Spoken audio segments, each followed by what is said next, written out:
matter where you are, no matter how far. Don't worry, baby, just call out my name. I'll be there in a hurry. You don't have to worry, but baby, there ain't no mountain high, no mountain high enough, ain't no valley low, no valley low enough, ain't no river wide, no river wide enough to keep me from getting to you, baby. Olá, bem-vindos a Sintonizando Saúde. É sempre muito bom estar aqui com vocês. E hoje é dia de nossa criação de realidade, não é assim? É criação de realidade que a gente colocou, né? Com o Dr. Paulo Cádio Sá, que está aqui, muito bem-vindo, né? É sempre uma alegria, porque a gente aprende muito. Eu mesma aprendo muito sempre com ele. E eu tinha pedido no último programa que nós fizemos para ele falar um pouquinho para a gente sobre essa criação de realidade, né? Inclusive o livro dele, depois a gente vai mostrar para vocês, Criadores de Realidade. Nós somos criadores de realidade o tempo todo, na verdade. Tudo que nos acontece, tudo que... Ele vai falar sobre isso, não vou me aprofundar. E para quem nunca ouviu falar nisso, é uma coisa assim, digamos, extremamente surpreendente, digamos. E, consequentemente, muito difícil de acreditar. Então, é importante que ele comece a falar lentamente. Eu não sei se ele vai conseguir falar sobre tudo hoje, só nesse programa. Ele já andou falando algumas coisas. Mas eu queria que ele começasse, que nem a gente come mingau pelas beiradas, não é isso? Que a gente pudesse começar a coisa assim, devagarzinho, porque é importante, o primeiro passo para a gente conseguir eliminar a ignorância é o conhecimento. Então, que a gente, através do conhecimento, pudesse despertar um pouco melhor para o que nós somos, o que nós vivemos, como é que a coisa funciona, na verdade, né? Então, ele hoje vai começar a fazer esse trabalho em que vai nos ajudar a compreender melhor a nossa verdadeira realidade. Não é isso? Bem-vindo, professor. Obrigado, Madalena. Bom estar aqui de volta com você presente. Né? Sim, obrigada a você. E, então, hoje eu reservei para a gente conversar um pouco sobre essa... O que é isso? Que ideia é essa? Criadores de realidade. Como é que é isso? Né? Parece filme da Marvel, né? Deve ser um super-herói qualquer, alguma coisa assim. Levanta a espada e cria, né? Então, a gente, para entender isso, a gente vai fazer aqui uma viagem, né? A gente vai fazer a seguinte viagem. Imagina que não existe nada. Não existe nada no universo. Né? Tem a teoria de que foi um Big Bang, uma explosão que criou o universo, né? Então, vamos imaginar isso, né? Não tinha nada. Não tinha explosão, não tinha nada. Então, o que tinha? É uma pergunta, ninguém sabe responder. Até os que falam da teoria do Big Bang também não sabem explicar esse ponto, né? Não, os físicos. Para aí, né? Ah, não, porque tem outros universos e esse foi criado assim. Falei, sim, mas aí a gente vai ao infinito, né? E os outros universos foram criados como? Tudo foi Big Bang? Pode andar indefinidamente para trás. Mas vamos imaginar que a gente está aqui num oceano escuro, não tem forma, não tem matéria, não tem absolutamente nada. Existe apenas uma coisa, chama-se potência. É a potência de algo vir a ser. Que algo é esse? Na verdade, a gente não sabe como é que essa potência se organiza. O que a gente viu foram os efeitos dessa manifestação da potência. Então, um dos efeitos é o Big Bang. Explode, voa coisa para tudo quanto é lado. E essa é a teoria biológica, né? A teoria de que, não, é assim, aconteceu, as primeiras moléculas começaram a se formar, os átomos se formaram a partir da explosão, e aí esses átomos constituíram moléculas, e moléculas foram formando moléculas complexas, e depois se organizou a matéria, e esse fluxo de matéria organizou a possibilidade de vida. Bom, isso é o que se diz por aí, né? Mas ninguém consegue provar isso, né? Porque, na verdade, isso não é provável. Alguém cria em laboratório o universo? Não, né? Então isso é tudo um desenho teórico, mas é muito interessante que a gente toma isso como uma verdade. Qualquer um que você perguntar, e nas escolas se ensina que o universo começou com o Big Bang, explodiu e pronto. Você nem sabe se explodiu, mas você resolveu dizer que explodiu. Porque você observou estrelas explodindo lá não sei aonde, né? Então deve ser do mesmo jeito que a gente criou. Isso é do ponto de vista da teoria da ciência, como ela se organiza. Vamos olhar isso de uma outra forma, vamos olhar isso metaforicamente. Vamos ver que esse universo, ele é um observador. Esse universo, ele poderia se equiparar ao que a gente chama de Deus, né? Esse universo não no sentido, esse universo que eu falei primeiro, que não tinha nada, que não tem forma, não tem nada, né? É só uma potência, portanto não é um ser de barba que está em cima da nuvem, né? Então, esse Deus, na verdade, é um grande potencial de existência de manifestação nessa forma. Daí para trás a gente não consegue ir, porque a gente não consegue superar a ideia de Deus, digamos assim, né? Até quem não acredita em nada, a existência das coisas não depende dele acreditar ou não, né? Então, as coisas estão postas. Bom, como é que a coisa começa? Começa assim, esse fluxo de energia desse campo universal que não tem forma, essas energias se encontram e vão criando entre si estruturas, só do ponto de vista energético, não é do ponto de vista físico. Essa estrutura de energia, essas ondas de energia, à medida que elas se juntam, elas vão formando uma frequência que ela chega próxima à frequência da matéria, até que chega a um ponto que ela cria uma densidade e se manifesta na forma de matéria, mas é só energia ali. Só que ela está de tal forma, tão juntinha, que formou a matéria. E uma dessas matérias somos nós.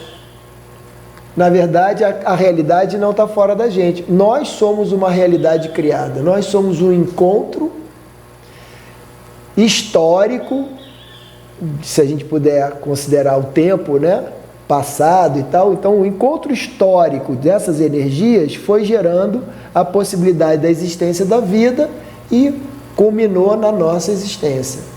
A nossa existência não é ao acaso. Ela é de um encontro de bilhões e bilhões de anos que foi se estruturando e formando isso até formar um equipamento, que é o nosso equipamento sensorial.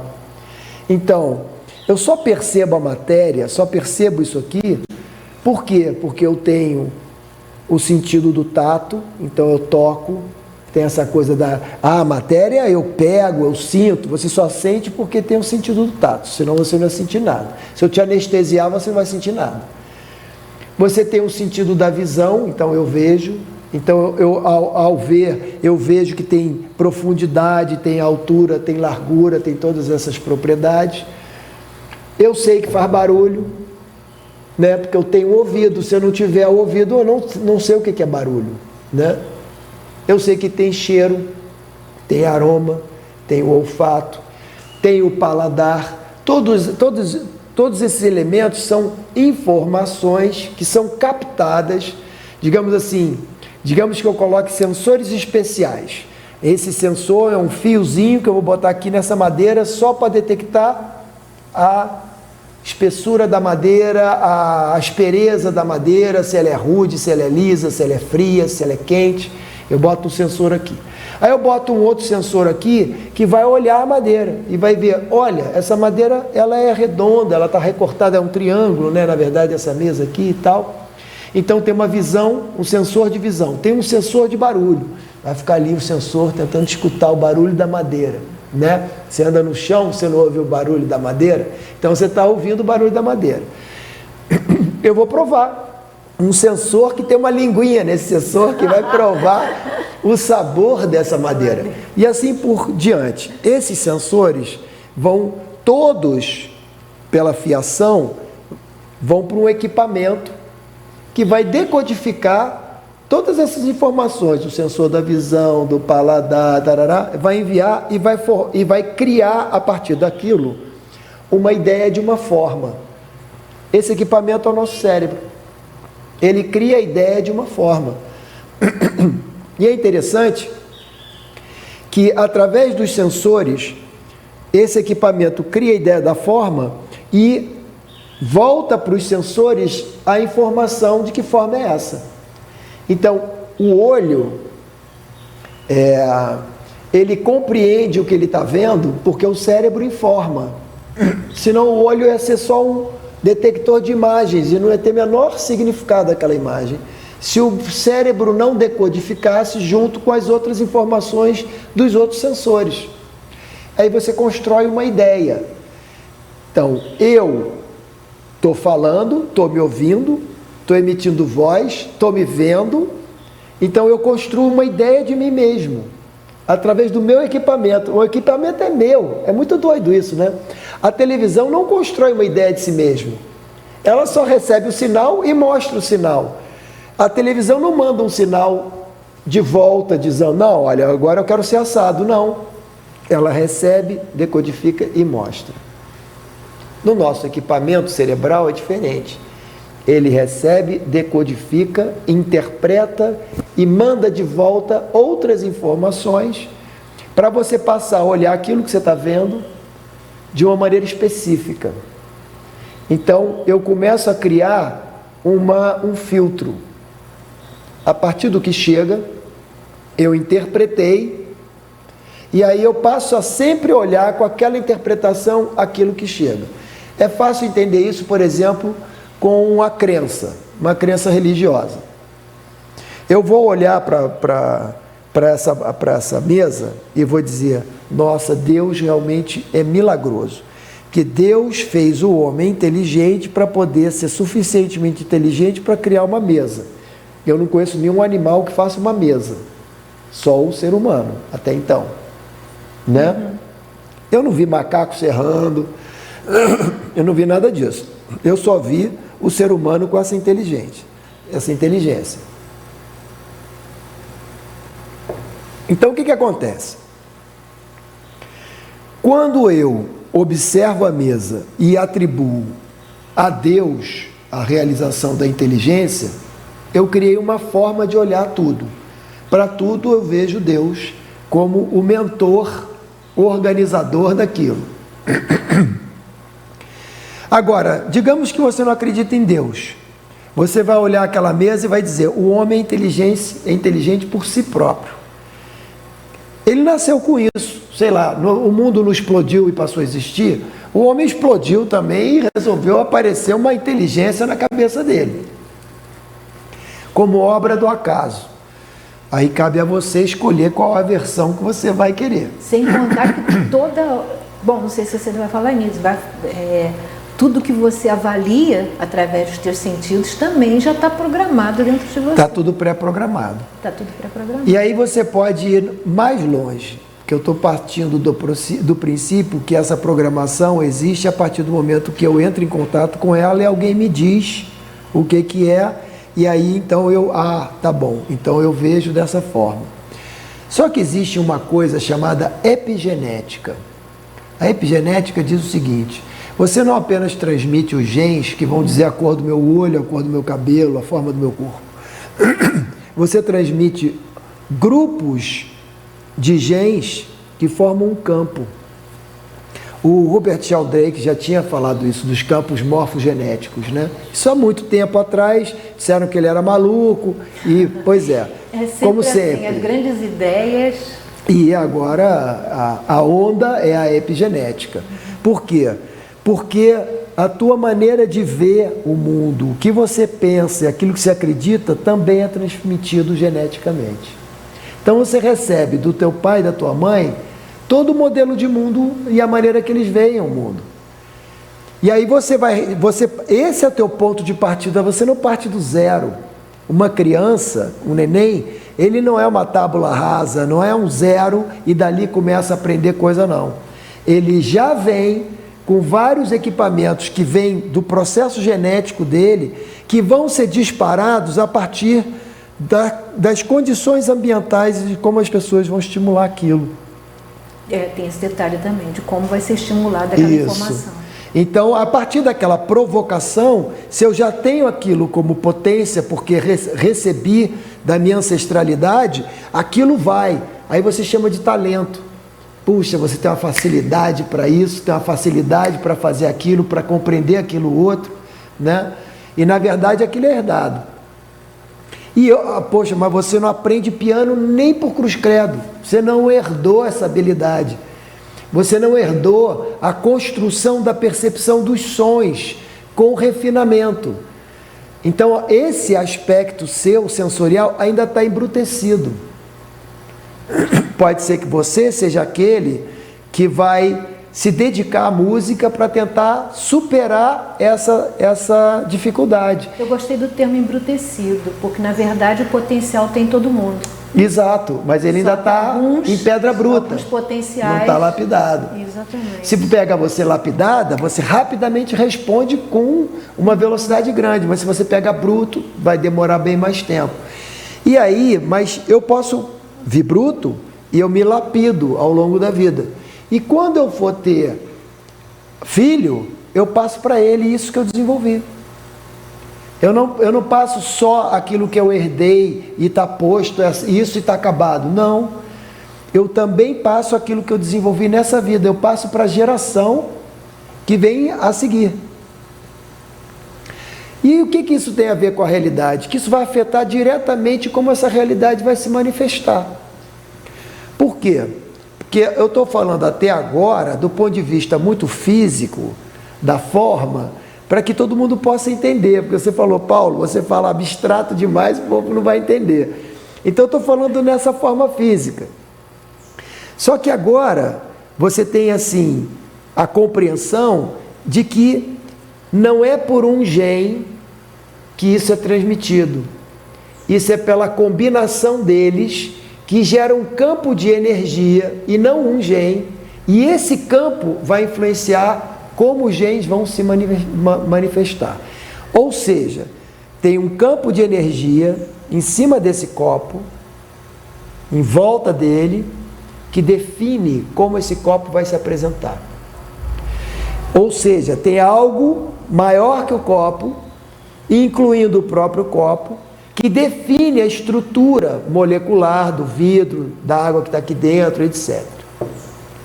Nós temos a mesma composição. Existe uma estrutura de energia, que não é só o gene que é a molécula, mas por volta dele tem um campo de energia em volta dele, que define a forma do Paulo, que define a estrutura e a expressão do Paulo. Isso eu estou falando só o Paulo até agora, hein? Tá bom? A Madalena não existe, ela não está aqui na minha frente, ela não existe. Como é que a Madalena vai existir para o Paulo? Quando esse meu campo de energia, que está aqui, que gera o Paulo, encontrar o campo de energia dela. Agora, isso tem que estar muito atento, porque essa parte é a parte delicada do negócio. Como uma onda de piscina, a Madalena tem uma piscina e ela está mandando uma onda na minha direção. Eu sou outra piscina, mando outra onda na direção dela. Nossas ondas se encontram. Quando as nossas ondas se encontram, ela modifica a frequência, e quando ela modifica a frequência, os meus sentidos, lembra dos sentidos que eu falei aqui, da visão, captam essa frequência. A Madalena só existe porque ela existe resultado do encontro da minha energia com a energia dela. Senão, ela não existiria para mim, ela existiria só para ela. Eu não ia ver a Madalena. Se a minha onda de energia não encontrasse com a dela e conseguisse estar num ponto que sensibilizasse minha visão, meu ouvido, eu não ia ver. Quer ver uma coisa interessante? Tem uma parte da luz que você não vê, mas ela está ali. Então você vê lá o vermelho, o amarelo, o laranja, mas tem uma parte da luz que você não vê. Não significa que ela não exista. Mas ela está ali, ela é emanada e ela encontra todos os objetos, encontra tudo.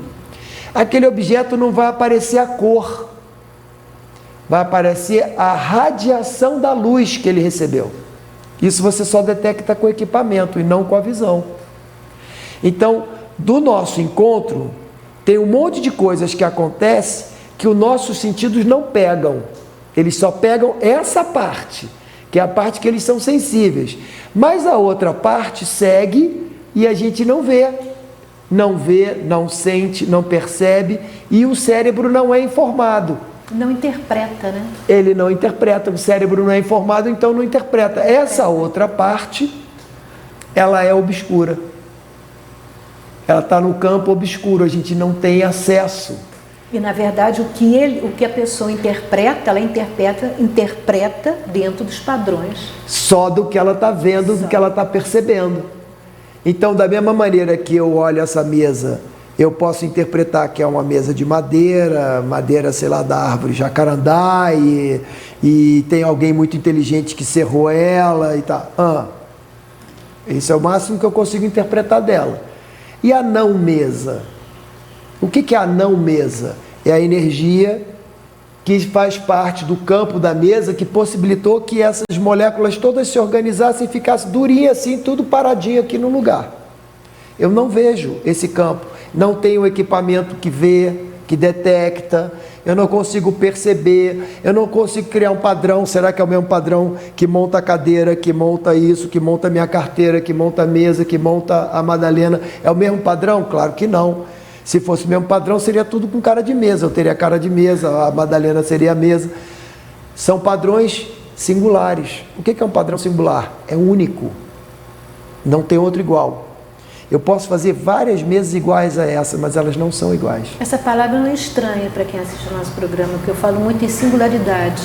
Eu digo sempre que nós somos singularidade, somos únicos. Isso. É igual a mim, você não acha mais nenhum no universo, no cosmos inteiro. Igual ao Paulo, só existe o Paulo. Não existe nenhum outro igual a ele. Então, cada um de nós somos singularidades. Ainda que eu faça uma mesa igualzinha a essa na forma, elas não são iguais. Se você olhar a madeira, ela vai ter detalhes que são diferentes. A árvore, ela não tem todas o mesmo risco. Então, portanto, essa mesa pode ter a mesma forma, pode estar vendendo lá na loja famosa aí que todo mundo compra, mas elas nunca serão iguais. Então, o que faz essa mesa aparecer? Esse campo de energia que forma a mesa, ele também não é um campo de energia parado, porque a energia não fica parada, né? Ela é uma onda que fica assim, ó, para lá e para cá, mantendo essa forma existindo. A minha onda de energia encontra a onda dessa mesa. E aí então eu consigo ver, senão eu não ia conseguir ver a mesa, da mesma maneira que eu brinquei, que eu não ia ver a Madalena. E assim é com tudo. Tudo surge para mim porque é um encontro da minha energia com a energia de tudo. Que faz com que você perceba. Que faz com que eu perceba da minha limitação dos meus sentidos, que só conseguem ver um padrão de onda, e da minha interpretação, que limita mais ainda. Porque eu vou dar uma interpretação específica influenciada pela cultura de onde eu estou, pela educação que eu recebi. Todos esses elementos vão fazer eu ver uma coisa de uma determinada maneira. Então, por exemplo, eu olho o copinho de café ali que está em cima da mesa. Aquilo está associado a uma memória e a várias representações. Quando vem o cheirinho de café, eu vou lembrar da minha avó, que passava um café delicioso. Eu tô aprisionando o café. Eu estou aprisionando o café numa imagem, numa memória. Eu parei de olhar o café, eu estou olhando para minha avó coando o café. Então, é assim que a nossa mente opera. Ela vai pegando referenciais do passado e vai montando de novo o que está na tua frente. Então eu agora fico olhando para o café e estou olhando para minha avó. Aí eu fico assim, nossa senhora, minha avó não sai da minha cabeça. Não é isso, a tua avó não veio aqui, a minha avó já morreu há muito tempo, ela não vem soprar no meu ouvido, não é nada, não é encosto, não. É simplesmente, a minha memória trouxe aquela forma na minha frente e está usando como filtro.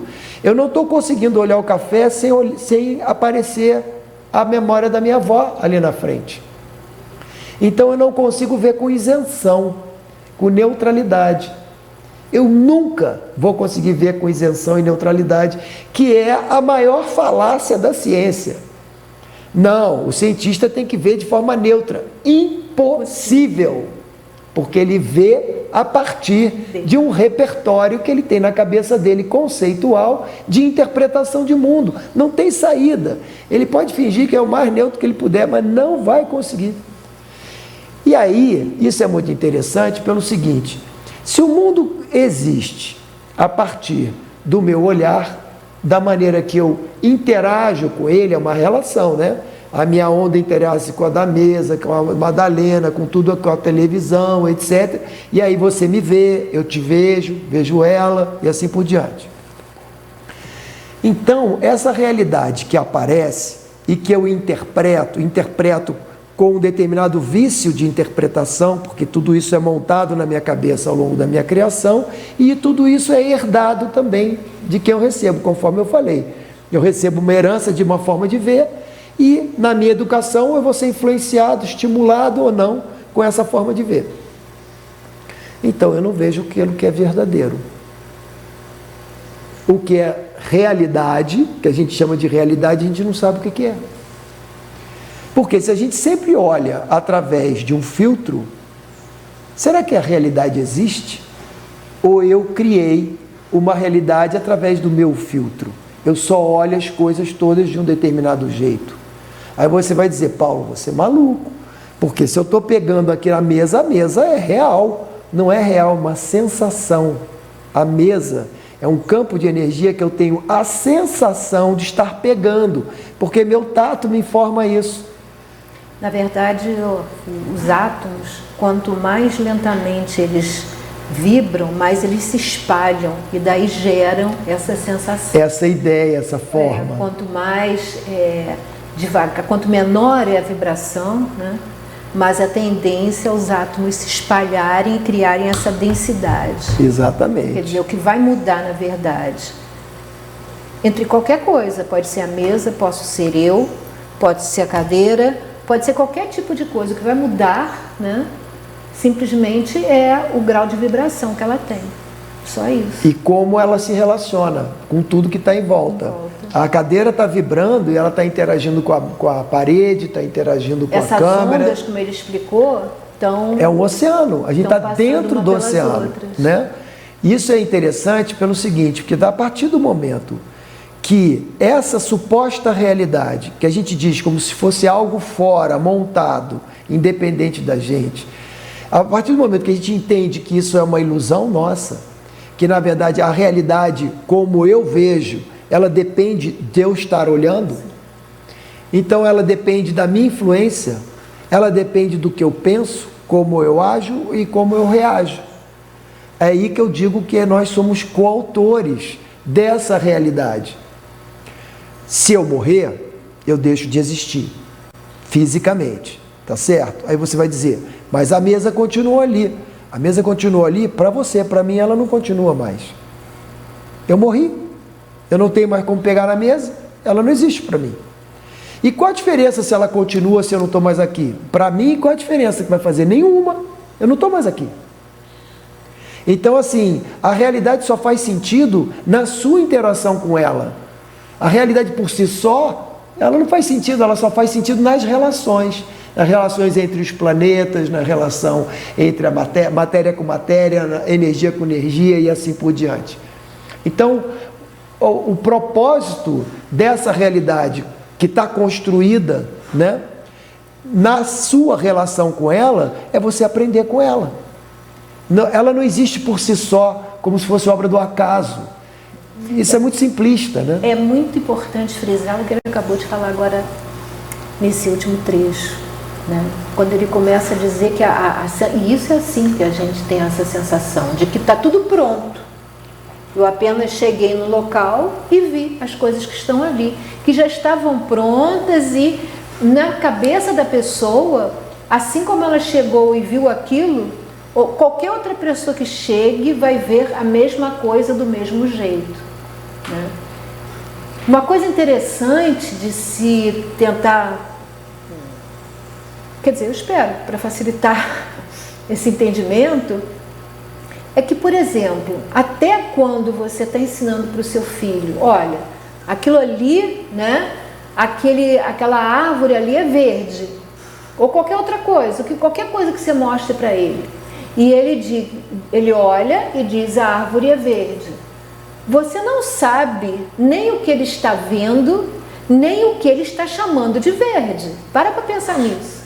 Da próxima vez que você tiver esse tipo de intercessão, né, e disser para alguém aquela cadeira vermelha, né, você sabe o que você viu, você sabe o que você chamou de vermelho, mas como você vai ter certeza de que o que aquela pessoa olhou e viu e chamou de vermelho também, ou olhou e viu e chamou de cadeira, é o mesmo que você está vendo? Não tem como, é impossível. É um pacto cultural, social, porque na verdade, cadeira não é cadeira, né, gente? A gente é um conceito, eu chamei de cadeira.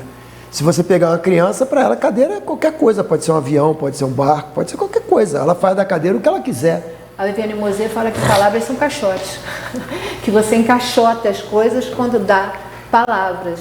O Nietzsche também falava sobre isso, quando dizia que era muita presunção você chamar a folha de folha e simplesmente ficar por isso mesmo, porque aquela folha pode ser de uma pitangueira, a outra folha pode ser de uma mangueira, a outra folha pode ser de... Então, é tudo muito relativo, só que a gente não percebe, não está acostumado a ter essa consciência. A gente recebe isso desde que a gente nasce. Quer dizer, aquilo está daquela maneira. A mesa estava aqui antes de eu nascer? Estava. Mas a mesa só é mesa e só faz sentido para mim a partir do momento que eu nasci. E passei a olhar ela como mesa. Senão, que importância tinha a mesa? Ela não tinha diferença nenhuma. A partir do momento que eu começo a interagir com a mesa e alguém fala assim, isso é uma mesa, não sobe na mesa. Eu vou subir numa pedra, vou subir na árvore, por que eu não vou subir na mesa? Não sobe na mesa. Então são pactos sociais. Aí você começa a construir, mesa não se sobe. Aí você bota na tua cabeça. Uma série de coisas você vai fazendo pactos sociais e você vai estabelecendo, isso se faz, isso não se faz. E você chama isso tudo de realidade. Isso não é uma realidade por si só. Você não chegou e aquilo estava pronto. De uma certa maneira estava, porque culturalmente aquela cultura está posta. Mas a cultura está dentro, está aqui. Isso aqui é cultura? Não, isso aqui é um pedaço de plástico. Onde é que está a cultura que eu não consigo pegar? Né? Eu não consigo pegar a cultura. Talvez eu possa usar a representação da cultura, uma obra de arte. Ah, isso eu posso associar a coisas essa imagem. Mas a cultura eu não pego, não está na mão. A cultura é um estado de conhecimento que, portanto, é completamente etéreo. Conhecimento é etéreo, ele está no livro, é um jeito de eu tentar aprisionar aquele conhecimento. O conhecimento é etéreo, o conhecimento está no universo, em forma de energia. Só que eu, de repente, eu inspirei, eu vi aquela energia, com o meu pensamento aquilo ganhou forma, eu organizo e boto num livro, para alguém poder ver. Eu só boto num livro para alguém poder ver, não tem sentido eu botar num livro se ninguém vai ver. Não é? O livro é para eu poder compartilhar. Olha só o que eu vi. Aí eu mostro para Madalena, está ali com meus livros ali. Aí ela vai olhar e vai falar, interessante o que você viu. Sandra, você viu uma maluquice. Eu não concordo com isso que você viu. Ela não viu o que eu vi. Talvez um dia ela veja o que eu vi. Ela fala, puxa, Paulo é maluco mesmo, mas olha só, não é que eu estou vendo aquilo que ele está vendo? Que ele viu e me contou de uma maneira que eu não entendi naquela época. Mas eu agora estou vendo e eu acho que a maneira que ele viu tem furo. Ele interpretou de um jeito que não é assim, é assado. Ela vai e constrói outro livro. Aí ela vai refutar as minhas ideias. Ela vai falar, não, Paulo viu assim, não é assim, é assado, cozido, tarará, tarará. Por que isso acontece? Porque o conhecimento que está disponível, ele está no chamado universo acástico, né? Ele está todo o conhecimento ali. O conhecimento está disponível, mas na hora que eu captei ele da mesma maneira que eu captei a mesa. Eu captei e com o meu repertório, com o meu conhecimento, eu filtrei, interpretei aquilo. Mas com o meu mundo. Então eu posso interpretar essa mesa com o meu mundo, a Madalena interpretar com o mundo dela, e a gente não chegar nunca a um acordo. Por quê? Porque a gente usou diferentes formas de entender aquilo que a gente está vendo ou está recebendo pelos nossos sentidos.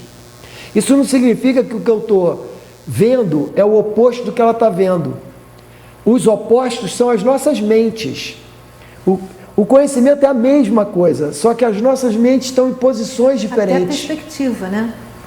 Isso aí, quando eu tinha aula na faculdade de arquitetura, colocavam um objeto que não era similar de todos os ângulos, e cada pessoa tinha que desenhar estando numa posição diferente em volta. Isso. E muitas vezes os desenhos daquele objeto que era único eram completamente diferentes. Sim. Era radicalmente diferente. Mas você me lembrou uma coisa muito assim sugestiva. Kant, a primeira vez que escreveu a Crítica da Razão Pura, que talvez seja a obra master dele, né? Ele, não sei se você sabe, foi reescrito por ele. Ah, é? Porque ele era professor da universidade, deu para várias pessoas lerem, e todo mundo entendeu tão diferente do que ele estava querendo dizer, que ele disse, não, algum problema está, não sei se é nas pessoas ou em mim, eu vou reescrever isso para ver se alguém consegue chegar um pouco mais próximo do que eu estou querendo dizer. Né? Porque está difícil, com essa aqui não vai dar certo. E aí ele reescreveu ela, não exatamente toda, mas várias partes, inclusive a obra que eu tenho é uma editora portuguesa, que ela fez a obra em que você tem a parte original e tem a parte que ele colocou. Eles colocaram as duas, né? E isso aí eu achei assim, me lembrou muito quando você falou, me lembrou isso, né? Quando a pessoa tenta abranger, não só interpretar ou analisar, mas perceber as coisas em si, né? Quando elas fazem essa tentativa, como acontece o que o Paulo está falando para a gente, a coisa fica muito complicada, porque cada um tem a sua perspectiva, cada um vê por um... Quer dizer, na verdade eu estou falando isso como uma metáfora, porque na verdade não é bem uma perspectiva, você gerou aquela imagem. Isso. A ideia é essa, né? Mas estou usando isso como metáfora, né? Para vocês conseguirem compreender melhor como seria essa possibilidade. Porque isso é difícil de entender, Paulo. Não, é complexo. Eu tento entender isso há anos. É complexo. É que nem entender física quântica. Eu li há pouco tempo um físico falando que se algum físico disser que entende física quântica, você não precisa ler nada dele, despreza o que ele disser porque ele não entendeu nada. Não entendeu nada. Quer dizer, é uma coisa muito complicada. Você pode se aproximar, mas entender é muito complicado, né? É muito difícil, nós somos criados dentro de um paradigma newtoniano. Essa é a verdade. Então você de repente jogar isso tudo fora... É porque a explicação desse fenômeno, né, dessa realidade que surge a partir da nossa interação com tudo, a explicação que Newton deu foi uma explicação mecânica, muito boa para explicar a mecânica dessas relações físicas, como a matéria se relaciona com a matéria. Excelente, porque, né, a lei da gravidade, tudo isso é excelente, maravilhoso. Muita coisa a gente criou a partir desse entendimento. Né? Só que o mundo não é mecânico, aonde que a coisa ficou limitada? Quando na afirmação de que só a matéria existe, e essa matéria tem uma relação mecânica, e essa relação mecânica tem essas leis que demonstram. Só que no mundo atômico e subatômico, essa mecânica não funciona. Então, como é que pode funcionar para uma coisa desse tamanho e não funcionar quando eu entro na molécula desse negócio? Tinha que funcionar para tudo, né? Como é que não funciona? Preste atenção no que ele disse. Na molécula da mesma coisa. Da mesma coisa. Da mesma coisa, não é de outra, não. Exatamente. Funciona na coisa e na molécula da mesma coisa, né? Não funciona. Não funciona do jeito que você pensa, com a mecânica que você acha que deveria acontecer. Então, como é que pode um mundo subatômico, esse mundo invisível, ele funcionar com uma regra diferente da regra daquilo que é visível? Se é a mesma coisa. Isso é muito doido. Só é doido porque a gente criou mundos explicativos diferentes, porque a explicação é única. Só que a gente foi criando modelos explicativos e foi encarcerando numa ideia e dizendo, essa é a ideia verdadeira. Aí o outro fala, se fosse você, eu acho que eu não teria tanta certeza assim. Aí ele começa a mostrar fenômenos que com essa ideia você não consegue explicar. Aí você, pronto, e agora? Como é que vai fazer? Essa ideia serve para determinados aspectos, essa ideia serve para outros aspectos, mas elas não são oponentes, elas são complementares. Porque cada um está vendo, acessando esse conhecimento que eu falei, a partir de um determinado aspecto singular que é seu. Agora imagina que nós temos aí quase 8 bilhões de habitantes, olhando para o mundo, tentando entender o mundo e acessando esses aspectos do conhecimento. E tendo suas percepções. São 8 bilhões de visões, de versões sobre a realidade, sobre o mundo, etc. Essa minha é mais uma, é a versão do Paulo, né? O que é interessante é que depois que eu escrevi, tive essa inspiração e tudo, bastante tempo depois, eu fui encontrar várias outras pessoas que também tinham abordagens semelhantes, não era a mesma coisa, mas muito semelhante. E em condições completamente diferentes, pessoas que eu nunca vi na vida, pessoas do mundo todo. Falei, gente, veio uma pessoa, foi muito divertido, a pessoa trouxe meu livro e falou assim, olha só, você já leu fulano de tal? Eu falei, não sei nem quem é. Ela falou, ele fala a mesma coisa que você fala aqui. Aí como que você não leu ele e está falando a mesma coisa? Porque parece, né, eu só posso falar aquilo que alguém já disse, né? Tem muito isso, né? Ah, isso é demais. Então eu tenho que legitimar, não, isso está baseado, tem que sempre ser um europeu, né? Não, é um alemão, um austríaco, então é verdadeiro, então deve ser muito bom. Se eu falar que foi um índio lá da Amazônia, eu falar, isso é uma palhaçada, isso daí não é científico. Há uma crença, né? De que nós não temos capacidade de pensar pela própria cabeça. Isso aí. As pessoas não só não pensam pela própria cabeça, como existe uma crença de que elas não têm capacidade. Então, a coisa se estendeu de tal forma, até no meio acadêmico... Principalmente. Eu me cito, tu me citas, ele me cita. É isso que é uma tese de doutorado, né? Sempre o tempo todo baseado em citação. Eu tinha feito uma tese, isso assim foi quase cômico para mim, que eu tinha escrito uma tese, e logo depois fiz uma outra pós-graduação, escrevi outra, e falei algumas coisas. E o orientador pediu que eu fizesse a citação de onde eu estava tirando. Eu falei, olha, então eu vou ter que me citar a mim mesmo. Porque é da minha cabeça que eu estou tirando isso. Né? E alguém tirou isso um dia da cabeça. Isso é que eu fico impressionada que as pessoas não pensam. Por que X tem capacidade e Y não tem? E quantos X por aí que se acha que tem capacidade, quando você vai ver, não tem. Ele é só um repetidor. Pura. Ou então é só um repetidor, só repete o que os outros dizem. Isso também, mas tem gente que fala muita besteira. Não, com certeza. E dependendo de quem fala besteira, todo mundo... É verdade. Eu dependendo vejo dos isso títulos que o besterão tem. Exatamente, eu vejo isso muito no mundo acadêmico, isso me surpreende muito. Então, uma coisa que mais me surpreende no meio disso tudo é essa capacidade que as pessoas adquirirem de se acharem incapazes, né, de criarem da própria cabeça.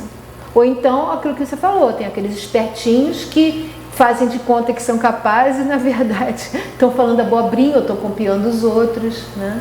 Mas isso é uma coisa que você tem que ter atenção. Todos nós não só temos capacidade, né, mas devemos aprender a pensar, como diz Kant, né?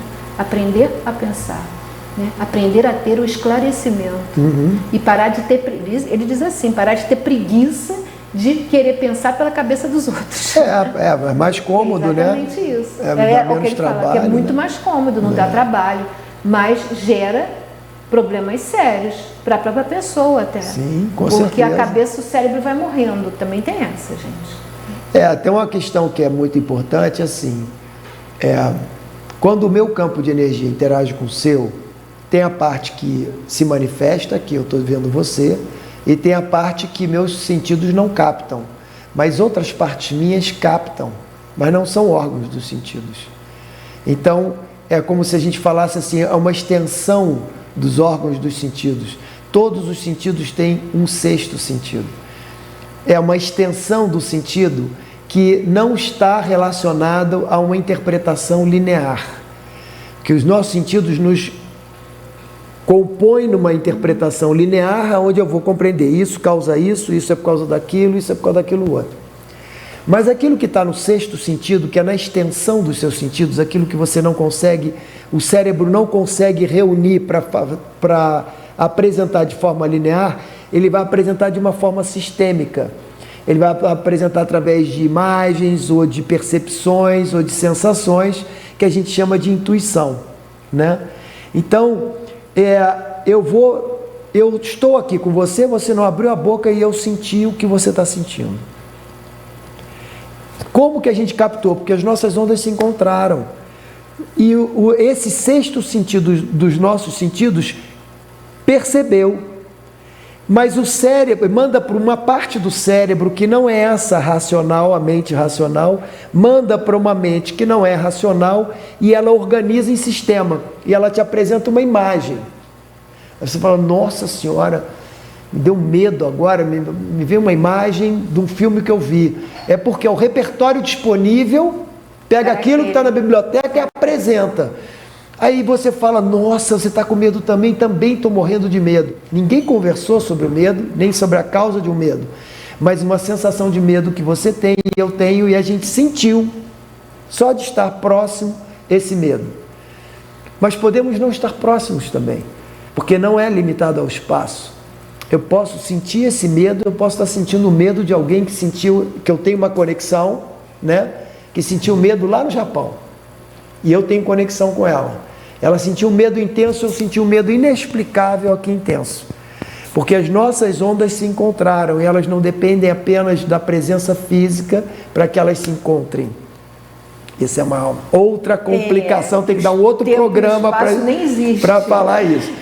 Porque aí, nesse sentido, né, os nossos campos estão totalmente misturados. O meu campo está se encontrando com tudo ao mesmo tempo e ele vai sendo provocado em diferentes circunstâncias. E na medida que ele vai sendo provocado, novas realidades surgem e eu penso que elas surgiram fora de mim. As consequências desse encontro invisível vai gerar aspectos visíveis. E eu vou olhar só para o visível. E eu não me toquei que teve toda uma sequência de energia que foi responsável para o surgimento daquilo. E que tudo parte. E que participa, eu participo desse processo. Aí eu não posso olhar mais como vítima aquilo ali que apareceu. Eu tenho que olhar e falar, isso apareceu, o que será que tem dentro de mim que fez com que eu participasse dessa história aí? Mesmo não tendo nada a ver comigo, aparentemente, naquela expressão física que surgiu. É exatamente isso. Isso é um problema seríssimo, porque quando se trata, vamos supor, dando um exemplo, numa doença, quando eu consigo perceber que, na verdade, a responsabilidade total pelo que está acontecendo é minha mesmo, é da própria pessoa, fica complicado. É porque a gente, quando fala da própria pessoa, a gente olha para a identidade. Essa identidade do Paulo é só um pedacinho do Paulo. Então eu fico achando que o Paulo é que é o culpado de tudo, que a gente adora botar culpa, né? Não é a culpa. Eu sou um campo de energia que vibra e interage com outras coisas. Nessa vibração, vão existir várias coisas que a identidade do Paulo, que está aqui no mundo racional, que é pequenininho, ele não conseguiu perceber. Ele não viu, ele não se deu conta. E aí, aquilo pode gerar uma manifestação física mais na frente, e ele fala, puxa, mas eu não fiz nada para isso aparecer em mim. Como é que isso apareceu em mim? Pode ter certeza que você fez, mas não como Paulo, a identidade que você pensa que é, mas como esse grande campo que você participa e que é influenciado por um monte de outros campos, de outros nas relações. Então aquilo pode surgir como uma expressão de um conflito que talvez não seja nem seu, muitas das vezes. Você pode estar expressando no seu corpo, numa doença física, um conflito social, um conflito humanitário, um conflito familiar. É assim com criança, por exemplo. É muito comum a criança começar a apresentar crise de asma. Ela está sendo o para-raio, todo pediatra sabe disso, o para-raio de um conflito familiar. Mas como é que foi isso? Tem um vírus que andou e circula? Não tem vírus nenhum.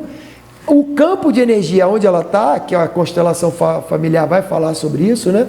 Esse campo onde ela está inserido vai influenciar ela. E ela vai criar, ela vai gerar manifestação física. Essa manifestação física vai fazer com que ela acorde. A criança acorda e a família pode acordar, olhando para o evento, falando, ué, o que deve estar causando isso? Pode despertar. Não é só o mofo na parede, né? E aí você pode olhar, puxa, tem condições, foram criadas aqui, pela maneira como a gente se relaciona, que criou uma circunstância que fisicamente se manifestou assim. Então, se a gente voltar para trás e rever a relação, a gente pode consertar isso que está fisicamente se manifestando. Isso seria o ideal, seria uma bênção divina. Um dia a gente vai chegar lá. Um dia vai chegar lá. É muito difícil, as pessoas querem achar um vírus, uma bactéria, um não sei o quê, uma interpretação mecanicista, né, bem materialista, para não ter que olhar para si mesmas e dizer, olha, nós vamos ter que nos reorganizar, vamos ter que repensar nossas atitudes, coisas desse tipo. Mas, Paulo, nós vamos ter que continuar num próximo programa. Com certeza, isso daí é papo a vida toda. Mas eu espero que isso tenha aberto, assim, você pode começar no próximo programa um pouquinho mais, andando um pouquinho para trás, de onde a gente parou agora, para as pessoas... para resgatar. Né? É isso mesmo, entendeu? E eu acho que a partir disso a gente pode começar a aprender, né, a despertar para uma nova visão de mundo, né? O despertar de uma nova consciência, como diz o Eckhart Tolle, né? Eu acho que é uma grande possibilidade. Eu queria colocar aqui, você coloca o telefone do Paulo, por favor, e falar sobre os livros dele. Você tem a imagem dos livros?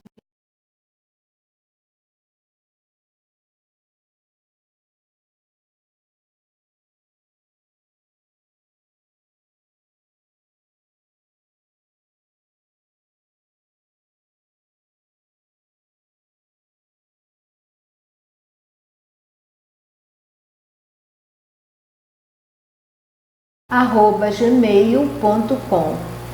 Bom, os livros do Paulo são dois. O primeiro é o Construtores de Realidade. Criadores de Realidade, uma síntese de um tema complexo. E o segundo é Colapso. Quem tiver interesse, esse é o mesmo, é o telefone dele, né? 99253-688. Aí você coloca agora do AGBook. Quem tiver interesse no livro pode entrar na página do AGBook, né? www.agbook.com.br, e lá você vai encontrar os livros. Eu queria mostrar para vocês que quando vocês entrarem na página do AGBook, vocês vão ter duas possibilidades. Aqui nós temos os livros, né? Esse é o primeiro, o Criadores de Realidade. Você pode pedir ele como o livro normal, que se está habituado. Né? Chama-se brochura. Ou pode pedir em espiral, que ele fica muito mais fácil de... É um livro para ser estudado, não é para ser lido. Quer dizer, quem quiser ler, tudo bem, né? Mas é um livro para ser estudado. Então, o fato de ser espiral facilita bastante. Lá você tem essa opção de como você vai querer o seu livro, tá? Então, esse aqui é o primeiro. E esse aqui é o segundo, Colapso, tá? Os dois livros estão aqui. E agora vocês sabem que vocês têm a possibilidade de pedir em brochura ou em espiral, certo? Gente, nós agradecemos muito, tenho certeza de que todo mundo agradece imensamente, Dr. Paulo, pelo nosso aprendizado, pelas coisas novas que a gente está aprendendo, né? Você quer falar mais alguma coisa? Não, agradecer sempre a oportunidade para confundir a cabeça de todo mundo. Porque a questão, se olhada por um prisma novo, né, o despertar de uma nova consciência, quando tudo está muito estático, muito parado, não chega a lugar nenhum. É quando a gente começa a mexer, agitar, é que a gente tem possibilidade de crescer, de chegar a algum lugar, né? Eu agradeço a todos vocês, eu espero que vocês tenham gostado, tenha sido muito bom, né? Até o nosso próximo programa. Conto com todos vocês. Paz, saúde, alegria e bem a todos. Now if you need me, call me. No matter where you are, no matter how far. Don't worry, baby, just call out my name. I'll be there in a hurry. You don't have to worry.